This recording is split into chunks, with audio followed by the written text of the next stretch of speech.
اعوذ باللہ من الشیطان الرجیم بسم اللہ الرحمن الرحیم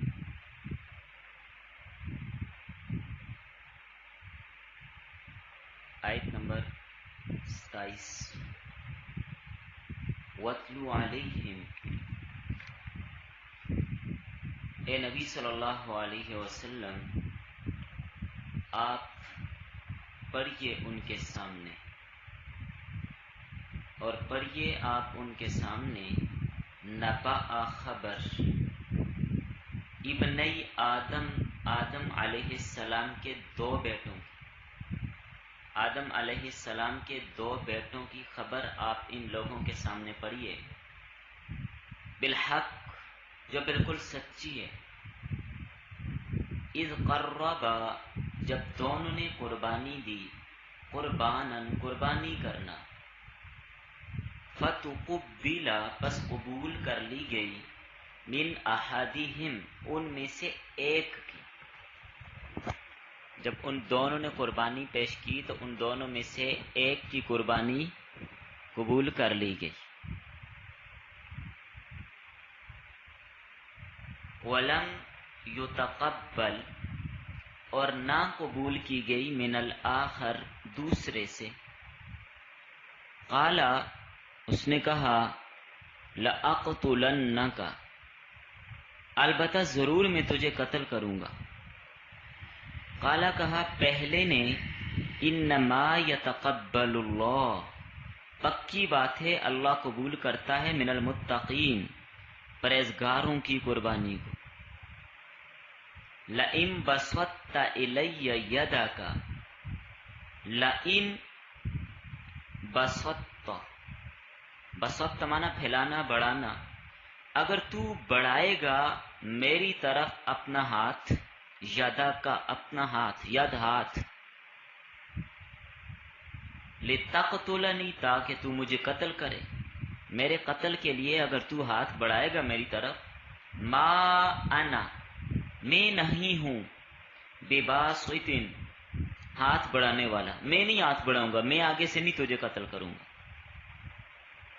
یدی الیک اپنا ہاتھ، الیک تیری طرف، لأقتلنک تاکہ میں تجھے قتل کر دوں، میں ایسا کام نہیں کروں گا، انی اخاف اللہ بے شک میں ڈرتا ہوں اللہ تعالی سے، رب العالمین جو تمام جہانوں کا رب ہے، انی اریدو بے شک میں چاہتا ہوں، ان تبوء یہ کہ لوٹے تو، باسمی میرا گناہ لے کر، و اسمی کا اور اپنا گناہ لے کر، فتکون بس ہو جائے تو، من اصحاب النار دوزخ والوں میں سے، وذالک جزاء الظالمین اور یہی ہے بدلہ ظالموں کا، فطوعت له نفسه بس آمادہ کیا، فطوعت آمادہ کیا، لہو نفسہ اس کو اس کے نفس نے، قتل اخیہ اپنے بھائی کے قتل کرنے پر، فقتلہ بس اس نے اپنے بھائی کو قتل کر دیا، فاصبح من الخاسرین بس ہو گیا وہ نقصان اٹھانے والوں میں سے، فبعث اللہ پس بھیجا اللہ تعالی نے، غراباً ایک کوا، یبحث فی الارض پس وہ کریدتا تھا زمین کو، لیوریہ تاکہ اس کو دکھائے، کیف یواری سوءۃ اخیہ کیسے چھپائے وہ اپنے بھائی کی لاش کو، قال کہا اس نے، یا ویلتا ہائے افسوس مجھ پر، اعجزت کیا میں عاجز ہو گیا ہوں، ان اکون مثل هذا الغراب اس سے کہ میں ہو جاتا اس کوے کی طرح، میں اس کوے سے بھی زیادہ عاجز ہو گیا ہوں کہ مجھے اتنی عقل بھی نہیں آئی کہ اپنے بھائی کو کیسے دفن کروں، فاواری سوءۃ اخی بس میں اپنے بھائی کی لاش کو چھپا لیتا، فاصبح من النادمین بس ہو گیا وہ پچھتانے والوں میں سے،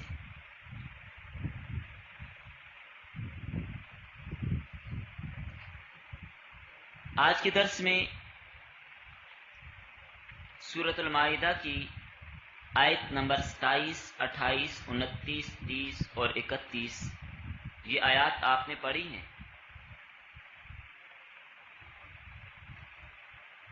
سورۃ المائدہ کا آج کا ہمارا یہ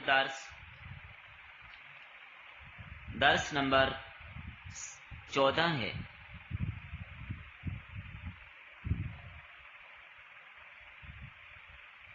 گزشتہ آیات کے ساتھ اس کا ربط یہ ہے، سابقہ آیات میں اہل کتاب کے اسی فخر اور دعوے کو بیان کیا تھا جو یہ کہتے تھے نحن ابناء اللہ و احباؤہ، کہ ہم اللہ کے محبوب اور اللہ کے بیٹے ہیں، تو اس کا رد کیا گیا۔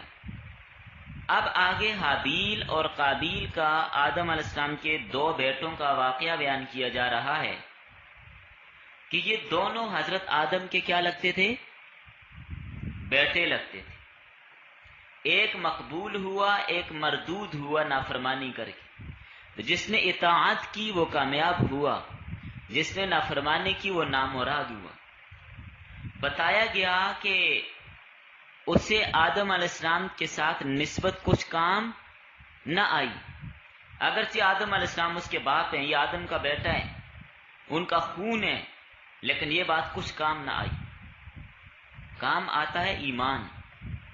تو اہل کتاب جو اپنے آپ کو انبیاء کی اولادیں بتاتے ہیں، یہ اولادیں ہونا کچھ کام نہیں آئے گا۔ دین سے بیزاری اختیار کی تو پھر ہمیشہ کے لیے ناکامی اور نامرادی ہوگی۔ نمبر 2، دوسرا ربط یہ ہے کہ اس واقعہ میں بنی اسرائیل کو نصیحت کرنا مقصود ہے، حسد چھوڑ دو، حسد کا انجام برا ہوتا ہے۔ تو آدم علیہ السلام کے بیٹے نے اپنے دوسرے بھائی کے ساتھ حسد کیا تو انجام برا ہوا۔ تو لہذا اے یہودیوں، عیسائیوں، تم جو نبی آخر الزمان کے ساتھ حسد کرتے ہو، اپنی اس حرکت سے باز آ جاؤ۔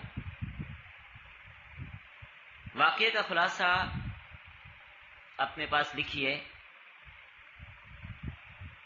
آدم علیہ السلام کو جب زمین پہ بھیجا گیا تو نسل انسانی چلانے کے لیے ترتیب ایسے رکھی گئی کہ حضرت آدم علیہ السلام کے حضرت حوا سے ایک حمل سے 2 بچے پیدا ہوتے، ایک بیٹا ہوتا، ایک بیٹی ہوتی، اور حکم یہ تھا کہ ایک حمل سے ہونے والے لڑکے کو دوسرے حمل سے ہونے والی لڑکی کے ساتھ نکاح کر دیا جائے، یعنی جو جڑواں ایک ہی حمل سے ہیں ان کا آپس میں نکاح نہیں ہوگا، جو دوسرے حمل سے پیدا ہونے والی لڑکی اور پہلے حمل کا لڑکا اس کا آپس میں نکاح، اور دوسرے حمل کی لڑکی اور پہلے کا لڑکا اس کا آپس میں نکاح۔ دونوں جو ایک حمل سے ہوتے ان کا آپس میں نکاح جائز نہیں تھا۔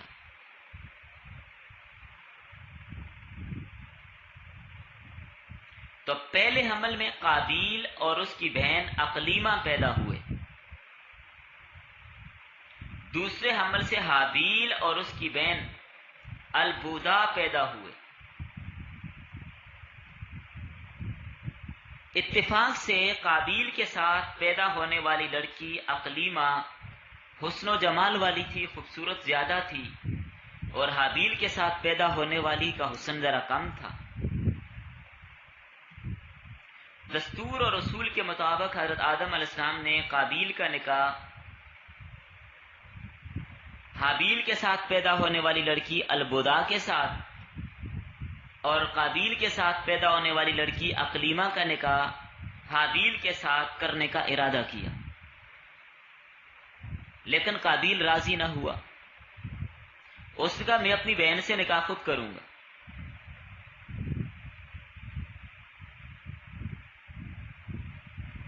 تو یہ ان کی شریعت میں جائز نہیں تھا۔ لڑائی شروع ہو گئی۔ معلوم ہوتا ہے کہ زمین پر پہلی لڑائی کس وجہ سے ہوئی؟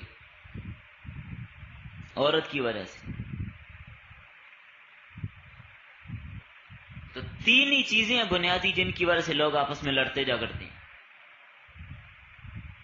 مال، جائیداد عورت، فارسی والے زن زر زمین، زن سے مراد عورت، زر سے مراد مال.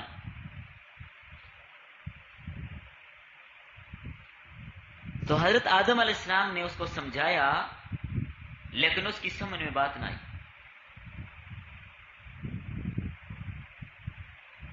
ہوتا ہے نا جب عقل خراب ہو جائے سمجھ میں بات نہیں آتی. یہ آج کل جو لبرل طبقہ ہے، غیر مسلم الہادی طبقہ جو مسلمانوں کو ورگلانا چاہتا ہے، مسلمانوں کے دین سے کھیلنا چاہتا ہے، ان کا بھی مقصد یہی ہے کہ مسلمانوں کے اندر سے مذہب کو ختم کر دیا جائے.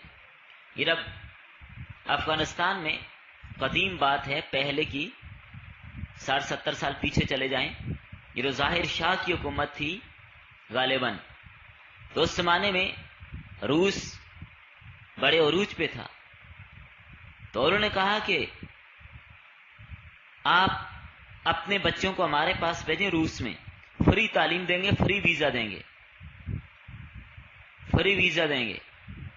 اس نے منظور کر لیا اس بات کو، خوش ہو گیا کہ فری تعلیم دے رہے ہیں، فری ویزا دے رہے ہیں تو بھیجو اپنے بچوں کو. لیکن یہ عقل کام نہیں کرتی کہ وہ بچوں کو اپنے ملک میں بلا کر کیا پڑھائیں گے. جیسے آج کل لوگ یہاں سے کہتے ہیں جی ہمارا بچہ امریکہ میں پڑھنے گیا ہوا ہے. وہ پڑھنے نہیں گیا، وہ برباد ہونے گیا ہوا ہے. تو روس کے کالجوں میں جا کر جب افغانستان کے بچے انہوں نے پڑھنا شروع کر دیا، سند لے کر آئے، ڈگریاں لے کے آئے. ایک بے شمار واقعات ہیں، ایک کا واقعہ آپ کو سنا رہا ہوں.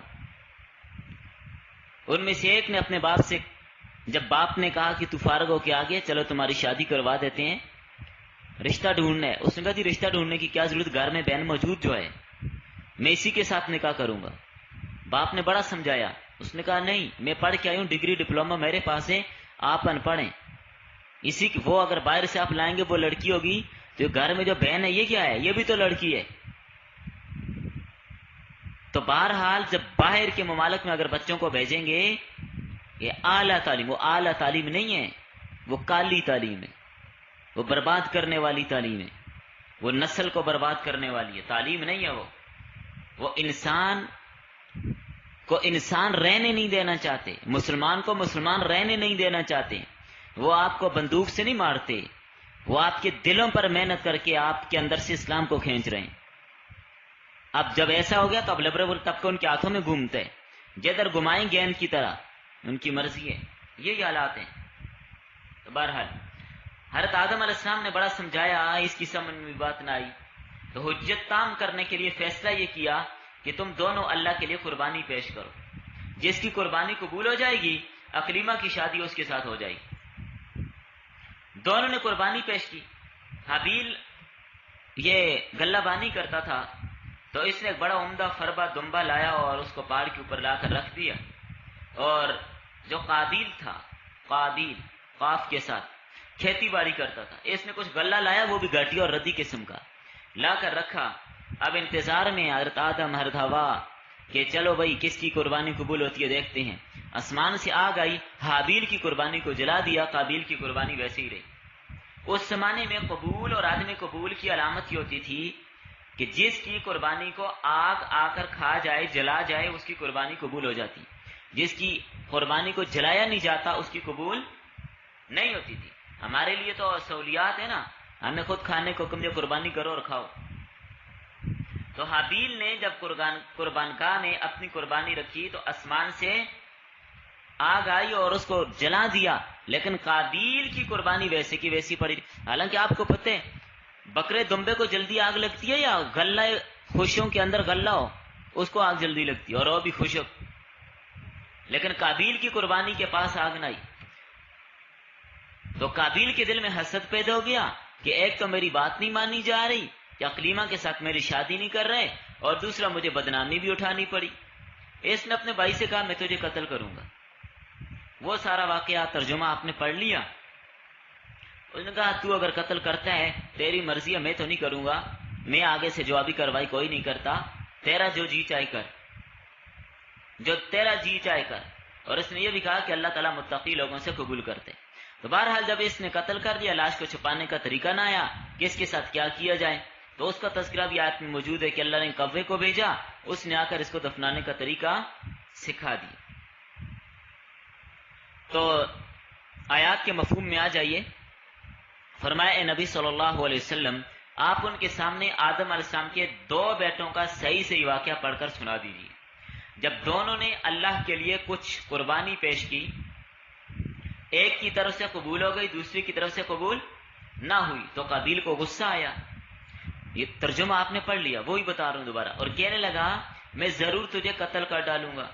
حابیل نے کہا اس میں میرا کیا قصور ہے بھائی، اللہ تعالیٰ متقی اور ادب والے لوگوں کی قربانی قبول کرتے ہیں، تو نے تقوی کو چھوڑ دیا اس لیے تیری قربانی قبول نہیں ہوئی۔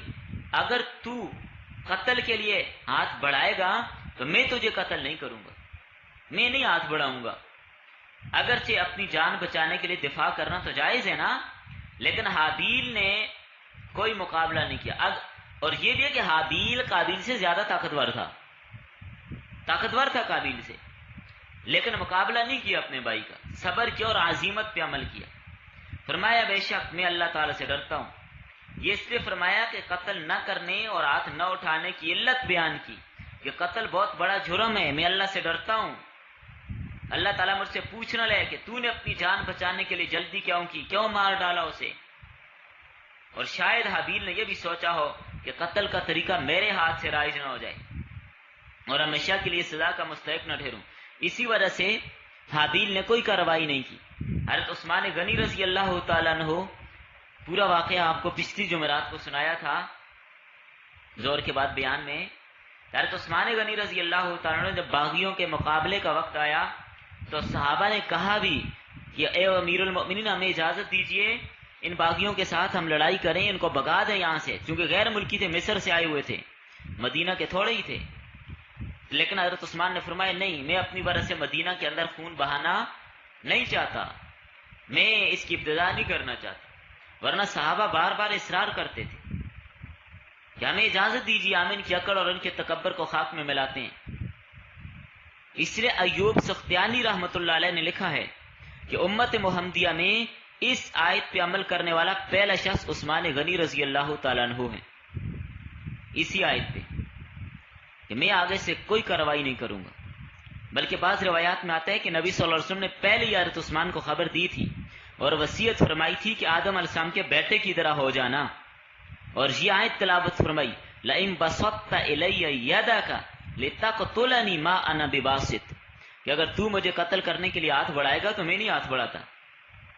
اور یہ بھی وصیت فرمائی کہ اللہ نے تجھے خلعت پہنائی ہے تو لوگ اس کو اتارنے کی کوشش کریں گے، آپ نے اس کو نہیں اتارنا۔ تو اسی لیے حضرت عثمان غنی رضی اللہ تعالی نے خلافت کو چھوڑا نہیں تھا، اللہ کے نبی کا حکم تھا۔ تو بہرحال حابیل نے بھی خدا کے ڈر سے ہاتھ نہیں بڑھایا، ہاتھ نہیں اٹھایا۔ یہ مطلب نہیں ہے کہ وہ بھائی سے ڈر گیا تھا، نہیں نہیں، ڈرا نہیں ہے، ڈر کے نہیں، اللہ سے ڈرا بس۔ اور یہ کہا کہ میرا گناہ بھی اور اپنا گناہ بھی تو اٹھائے اور پھر تو دوستیوں میں ہو جائے۔ اب دیکھیں، سوال یہ ہے کہ قرآن کریم نے اصول اور ضابطہ دیا لا تزر وازرۃ وزر اخری، کوئی بھی دوسرے کا گناہ نہیں اٹھاتا، تو حابیل نے اس کو یہ کیوں کہا کہ تو میرا بھی گناہ اٹھائے؟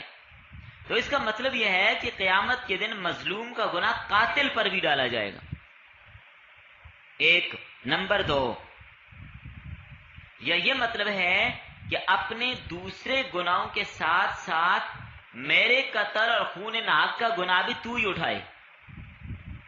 یہ دقیق تشریح ہے، اپنے اے قابیل تو اپنے دوسرے گناہوں کے ساتھ ساتھ میرے ناحق خون اور قتل کا بھی بوجھ تو ہی اٹھائے، یہ مطلب ہے۔ حضرت عبداللہ بن عباس، عبداللہ بن مسعود، حضرت قتادہ، یہ حضرات یہی فرماتے ہیں، یہ دوسری تفسیر۔ بلکہ ابن جریر طبری، امام سیوطی، انہوں نے بھی اس کو ترجیح دی ہے۔ مطلب یہ ہے کہ تو اپنے گناہوں کے ساتھ، جیسے تیرے دوسرے گناہ ہیں تو ان گناہوں کے ساتھ میرے قتل کا گناہ بھی اٹھا لے تو مزید گناہگار ہو جائے گا، یہ مطلب ہے۔ بات سمجھ آ رہی ہے؟ نمبر 3،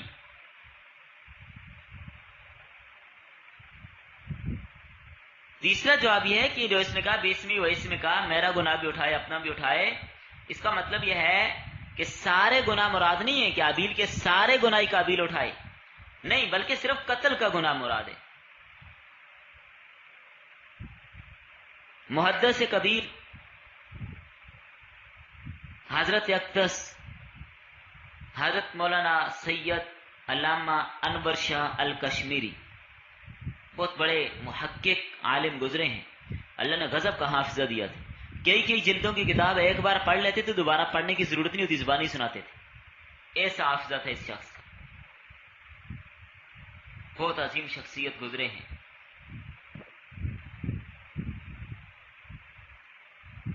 ہمارے اساتذہ میں تیسرے نمبر پر آتے ہیں علامہ انور شاہ کشمیری رحمۃ اللہ علیہ۔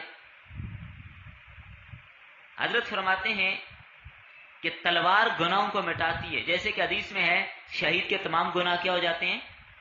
معاف ہو جاتے ہیں۔ تو حابیل کی بات کا مطلب یہ ہے کہ مجھے قتل کر کے میرے گناہوں کو مٹانے کا سبب تو بنے گا، اور تیرے اپنے گناہ بھی تیرے ساتھ ہوں گے، میرے گناہوں کو مٹانے کا سبب بھی تو بنے گا، یہ مطلب ہے۔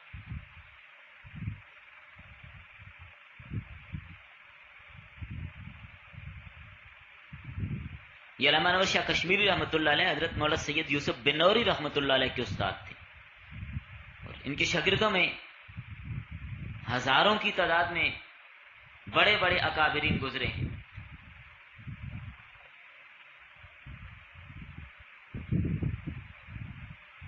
تو حضرت سید یوسف بنوری رحمۃ اللہ علیہ ان کے شاگرد تھے حضرت مفتی حمید اللہ جان صاحب رحمہ اللہ۔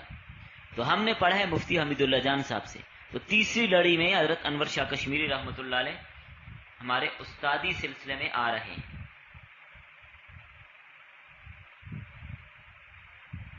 یہ وہی علامہ انور شاہ کشمیری رحمۃ اللہ علیہ ہیں۔ کیا ہو گیا؟ اسپیکر بند ہو گئے؟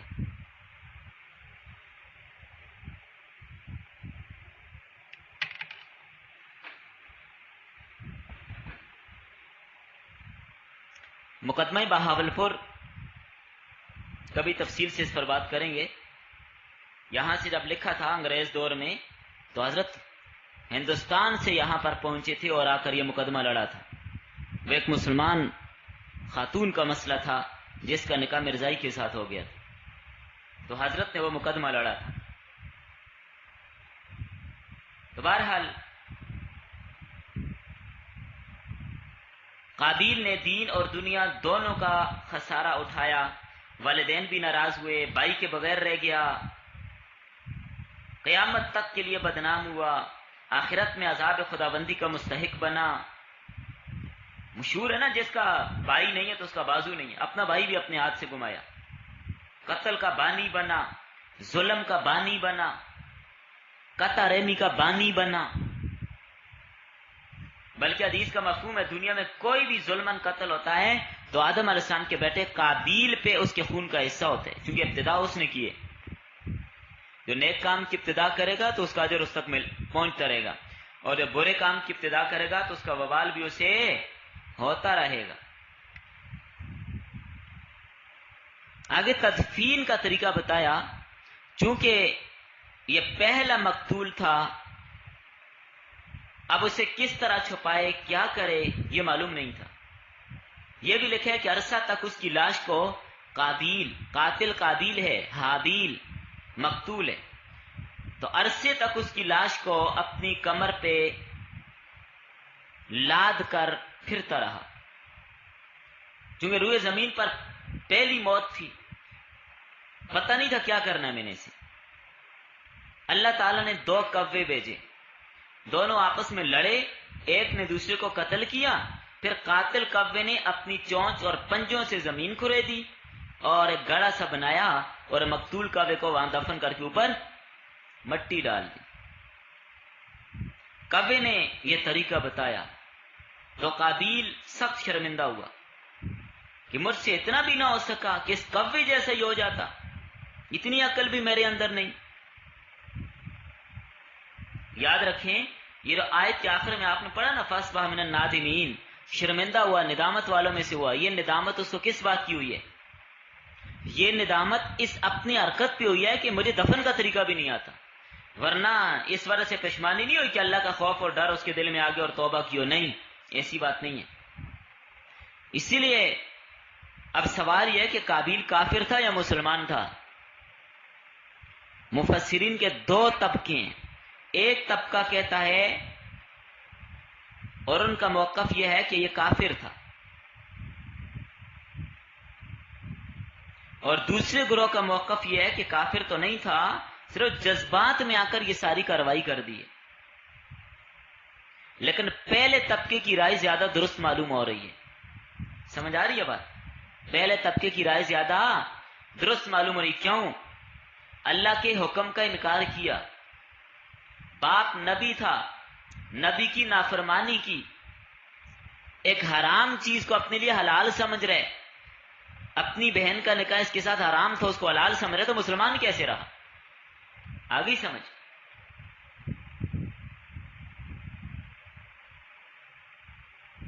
تو بہرحال یہ ان کا واقعہ تھا. خلاصہ اس کا میں نے آپ کو بتا دیا. کچھ اہم پوائنٹ اس واقعے سے جو اخذ ہوتے ہیں وہ لکھیے. ایک تو ہمیں یہ فائدہ اس سے معلوم ہوا کہ قربانی پہلی شریعتوں میں بھی تھی، لیکن پہلوں کی ترتیب یہ ہوتی تھی کہ آسمان سے آگ آ کے جلا دیتی، خود نہیں کھا سکتے تھے. ہمارے لیے یہ کہ اس کو خود کھائیں، تقسیم کریں، دوسروں کو دیں. ایک. نمبر 2، قتل بہت بڑا جرم ہے. اس لیے روایات میں آتا ہے کہ قرب قیامت میں بہت فتنے ظاہر ہوں گے. انسان صبح مومن ہوگا، شام کو کافر ہوگا، شام کو مومن ہوگا تو صبح کو کافر ہوگا. کثرت کے ساتھ فتنے آئیں گے. تو اس وقت آدم کے بیٹوں میں جو اچھا بیٹا تھا، فرمایا اس طرح ہو جانا. مطلب یہ ہے کہ مظلوم بن کر قتل ہونا پڑے تو ہو جانا، لیکن قاتل نہ بننا، قاتل نہ بننا. من قتل مؤمنا متعمدا فجزاؤه جہنم. جو جان بوجھ کر کسی مسلمان کو قتل کرے اس کی سزا کیا ہے؟ جہنم ہے، ہمیشہ جہنم میں رہے گا.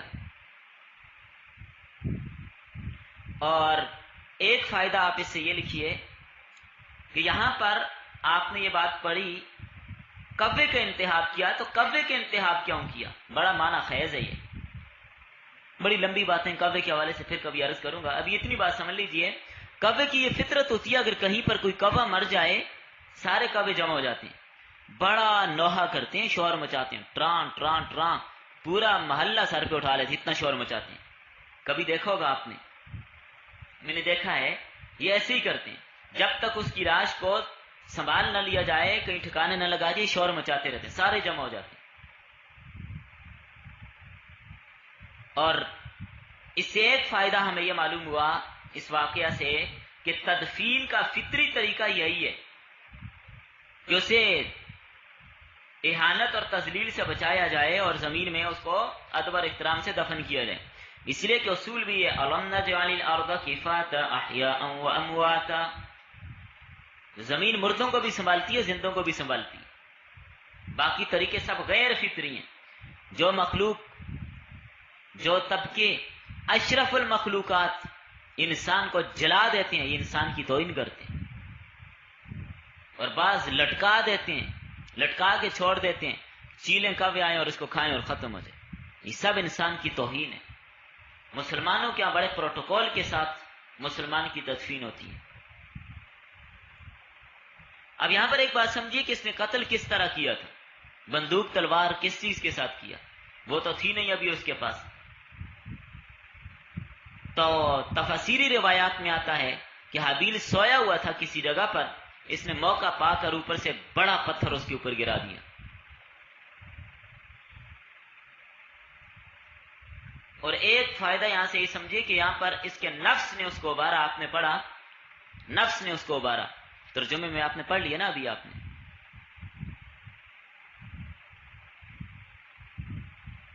فطوعت لہ نفسہ. قرآن کریم میں نفس کے بارے میں یہ بات موجود ہے کہ یہ برائی پر آمادہ کرتا ہے. ان النفس لامارۃ بالسوء، یہ برائی پر ابارتا ہے. ابتدا میں جھجک ہوتی ہے، پھر نفس اور شیطان مل کر انسان کو گناہ کے لیے تیار کر دیتے ہیں. جب ایک بار گناہ کر لیتا ہے پھر راستہ ہموار ہو جاتا ہے، پھر کوئی اس کے دل میں خوف نہیں رہتا.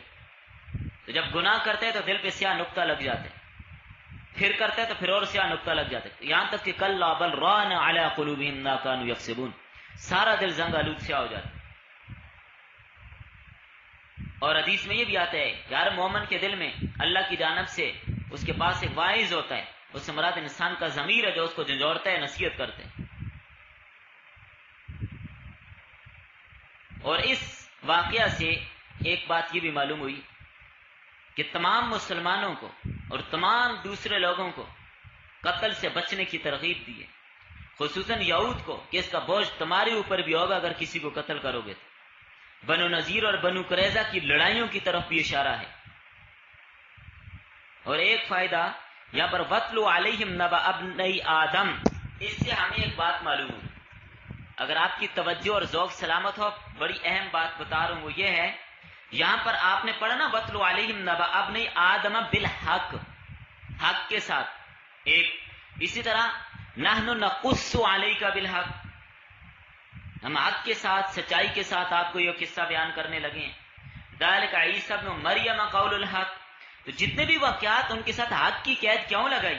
یہ بتایا گیا کہ کوئی واقعہ بیان کرنا ہے، قصہ بیان کرنا ہے تو سچا واقعہ بیان کرنا، من گڑت باتیں نہیں بیان کرنی. بات سمجھ آ گئی آپ کو؟ من گڑت باتوں سے منع کیا گیا، اس طرف بھی اشارہ ہے. اور ایک بات جو حابیل نے قابیل سے کہی، انما یتقبل اللہ من المتقین، کمال کی بات کی کہ اللہ متقی لوگوں کی عبادات قبول کرتے ہیں، جو اللہ سے ڈرنے والا نہیں اس کی عبادت قبول نہیں ہوتی. حضرت گردہ رضی اللہ عنہ بڑے اونچے درجے کے صحابی تھے، انہیں حکیم الامت بھی کہتے تھے.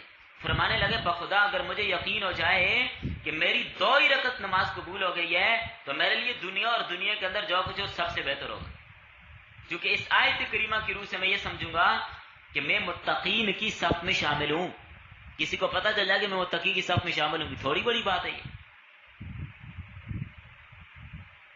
اسی طرح حضرت عامر بن عبداللہ کی وفات کا وقت تھا، رو رہے تھے بڑے شدت کے ساتھ. لوگوں نے عرض کیا حضرت آپ نے تو بڑی نیکیاں کی ہیں، کیوں اتنا رو رہے ہیں؟ فرمانے لگے بھائی یہ آیت میرے سامنے ہے، انما یتقبل اللہ من المتقین، متقی لوگوں کی عبادت اللہ قبول کرتے ہیں. اللہ ہم سب کو متقی بنائے. حضرت عبداللہ بن مسعود فرماتے ہیں مجھے یقین ہو جائے کہ میرا کوئی عمل اللہ کے ہاں قبول ہو گیا ہے تو یہ اتنی بڑی نعمت ہوگی میرے لیے کہ ساری زمین سونا بن جائے اور وہ مجھے مل جائے تو میں اس کے مقابلے میں اس ساری سونے کو کچھ نہ سمجھوں گا. اسی لیے حضرت علی رضی اللہ عنہ فرمایا کرتے تھے تقوی کے ساتھ کوئی چھوٹا سا عمل بھی ہو وہ چھوٹا نہیں ہوتا، وہ بڑا ہوتا ہے، کیونکہ تقوی ہے. چلیں بس.